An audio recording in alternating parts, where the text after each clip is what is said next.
बाद जाहिरा तौर पे जो गुस्सा पनपा है उसकी उपज हम लोग हैं। हम सब इसी समाज के हिस्से हैं और हम सब लोग यहाँ जितने लोग बैठे हैं हम समझते हैं कि सब लगातार लड़ रहे हैं, चाहे सड़क पे और चाहे ना दिखते हुए सड़क के बाहर। यहाँ बहुत कम नोटिस पे आए हैं तो इसलिए सब आंदोलन के लोग हैं, इसलिए बहुत व्याख्या की जरूरत नहीं।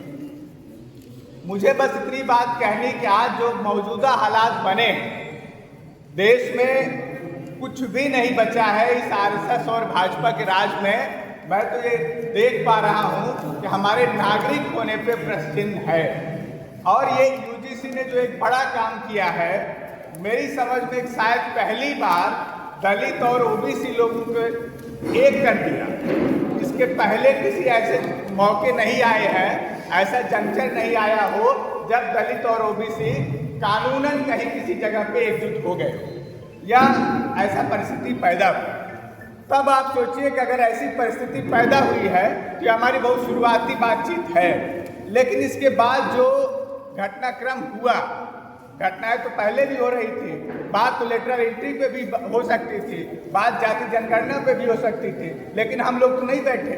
बात तो निजीकरण पे भी हो सकती है, बात बहुत हो सकती, लेकिन हमारे एकजुट होने का मौका अभी आया और हो सकता है बाद में और बड़ा हो। लेकिन अगर यूजीसी के सवाल पे एक आंदोलन पूरे देश के स्तर पे, मैं ये कह रहा हूँ कि अगर दिल्ली के अंदर ये सबसे बड़ा सवाल आज के दिनों में बना है और सबसे ज़्यादा सोशल मीडिया से लेकर मीडिया तक ये विमर्श का विषय है कि क्या होगा। और 19 तारीख हमारे सब के लिए एक चिंता का विषय कि 19 तारीख तक क्या होगा, क्या डिसीजन आए। अगर विरोध में आंदोलन करके यूजीसी को रुकवा दिए, और याद करिए यूनिवर्सिटी के अंदर आए हुए सवाल के लिए सबसे ज़्यादा अगर लोगों ने बोला वो तथाकथित धार्मिक लोग बोले, महान बोले। मैं तो देख रहा था कुंभ के अंदर से सबसे बड़ी आवाज़ आ रही और सबसे ज़्यादा हल्ला मचाने वाले प्रोजेक्टेड आरएसएस के लोग थे। तो साफ है बहुत मामला। अगर ये कोई सोचे कि ये सिर्फ कैंपस का मामला है तो कैंपस का मामला नहीं। मैं बस एक लाइन और कहूँ तो अखिलेश की सरकार जब गई थी तो 86 में 56 एसडीएम यादव है, यही नैरेटिव पूरे समाज में चला और ओबीसी का हिस्सा दिलाने के लिए भाजपा सत्ता में आई थी कि हम ओबीसी को और दलितों को हिस्सा देंगे। तो ये नैरेटिव कैसे हम बढ़ाएंगे, समाज के अंदर कैसे बात ले जाएंगे, वो तो हमको तय करना है और ये एकजुटता उस दिशा में आगे बढ़ी हुई। आप सोचिए कि ये दिल्ली से लेके इलाहाबाद से लेके लखनऊ तक अगर यूपी में देखें तो सबसे ज़्यादा प्रोटेस्ट मुझे जो दिखा, बाकी लोग बता सकते हैं, वो इलाहाबाद और लखनऊ के कैंपस में दिखा। बाकी जगहों पे गोरखपुर में कुछ अलग अलग छिटपुट हुआ है, लेकिन बड़े प्रोटेस्ट 2 ही कैंपस में दिखे हैं। बनारस में भी बहुत बिखरा रहा है, लेकिन हुआ। और यही 3 कैंपस हैं जो तय करते हैं उत्तर प्रदेश का भविष्य क्या हो। और अगर इन 3 कैंपसेज में लड़ते भिड़ते लोग समाज के दिख रहे हैं तो हमारा ये समझ है कि आने वाला भविष्य उज्जवल है, इस आंदोलन का भविष्य उज्जवल है। और हमको बैठ के यहाँ किसी डिसीजन पे पहुँचना और कौन लोग लड़ रहे हैं दिल्ली के अंदर उसको भी हमको चिन्हित करना और हमको पूरी ताकत के साथ एक बड़ी एकजुटता बनाना।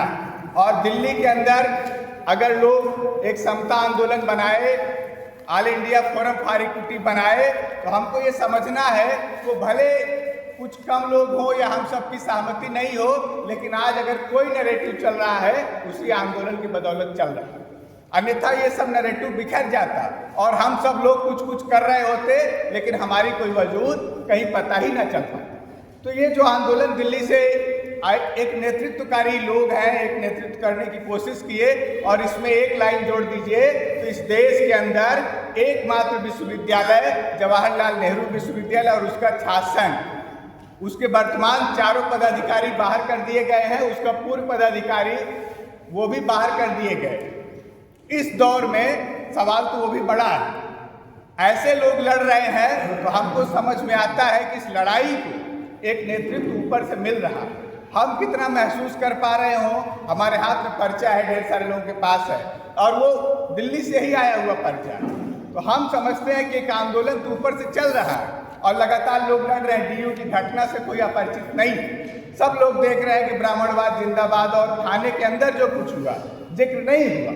सीधे कहा गया महिलाओं से कि कपड़े उतारो थाने के अंदर से, तो कौन महिला विमर्श की बात नहीं होगी? होगी, लेकिन सवाल बहुत साफ है कि अगर यूजीसी के सवाल को केंद्रित करके हम उत्तर प्रदेश के अंदर कोई बड़ा आंदोलन नहीं खड़ा कर पाए तो हम सब अलग अलग सवाल पे टकराते रह सकते हैं।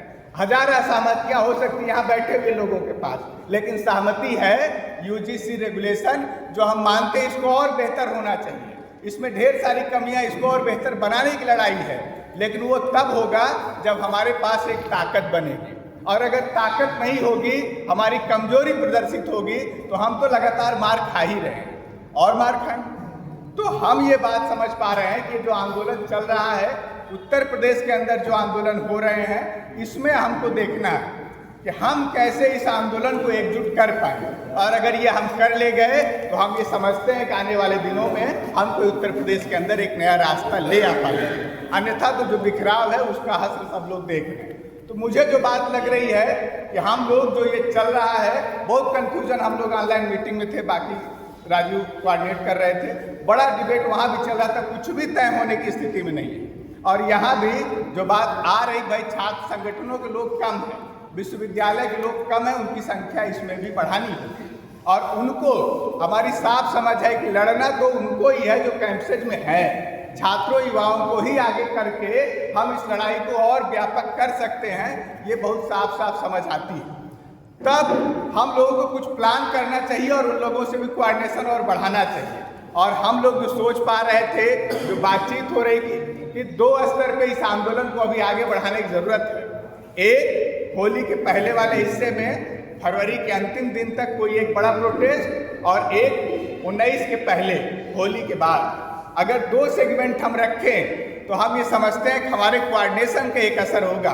और 75 जिले में हम समझते हैं अगर 100 प्रोटेस्ट, यहाँ सब लोगों के पास क्षमता ज़्यादा हो सकती है, लेकिन हम कह रहे हैं न्यूनतम 100 जगह तय हो और 100 जगह पे 500 लोग उतर जाएं, तो आप देखिएगा उत्तर प्रदेश का विमर्श बदल जाएगा। और ये जो लगातार कियास चल रहा है कि होगा क्या, उसका असर पड़ेगा। फिर सुप्रीम कोर्ट क्या करता है वो हम लोग 19 को देखेंगे, वहाँ हम कुछ नहीं कर सकते। उनके फैसले पे हमारी कोई बात होगा नहीं होगा, उसका असर हमारा जमीन पे हो सकता है। तो हम ये समझते हैं, हम लोगों ने बातचीत किया था पिछली मीटिंग में भी, एक डेट अगर हम लोग लें तो 28 फरवरी हो सकता है और एक 19 के पहले एक सहमति से हो सकता है। इसलिए कि फ्राइडे हम लोग आज बात कर रहे हैं 22 को, फिर बहुत समय नहीं है, 5-6 दिन का समय लेके एक 28 को हम लोग कॉल कर सकते हैं और इस पे लगातार आंदोलन।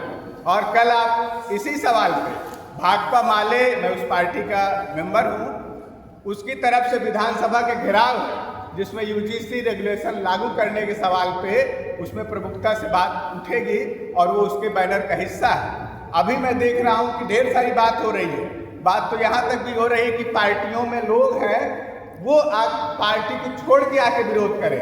हम तो उन लोगों से कहेंगे कि अगर पार्टी इसके पक्ष में नहीं खड़ी है तो इस्तीफा दे के आओ। और ये दिखना चाहिए, सबसे पहले अपने लोगों को एहसास होना चाहिए कि हाँ हमारे साथ अन्याय हो रहा है, तो बात आगे बढ़ेगी। और विधानसभा के अंदर बस बिहार की बात आप देखिए, सब लोग सोशल मीडिया पे, माले के विधायक हैं संदीप सौरभ, वहाँ जब ब्राह्मणवाद की बात हो रही तो कहा जा रहा है कि इसको निकाल दीजिए विधानसभा के उस पर दृश्य पे नहीं लिखा जाएगा। तो टकराहट, तो लड़ाई बढ़ी है और समय ज़्यादा नहीं है। मैं बस ये प्रपोजल ही दे रहा हूँ कि एक तो हम लोगों को तय करना चाहिए एक कार्यक्रम, मैं तो साफ कर रहा हूँ कि 28 तारीख रखिए, और एक होली के बाद 19 के पहले जो भी 10 से लेके या 14 से लेके 15, 16, 17, 18 जो आपस में तय हो पाए, लेकिन 2 डेट तय किया जाए उत्तर प्रदेश के अंदर बड़े आंदोलन के लिए। और कल विधानसभा मार्च के लिए आप तमाम साथियों को सबको आमंत्रित करते हैं भाकपा माले की इस विधानसभा मार्च में आप लोग हिस्सा बनिए। बहुत बहुत शुक्रिया। जय भीम, लाल सभा। शुक्रिया सुनील जी।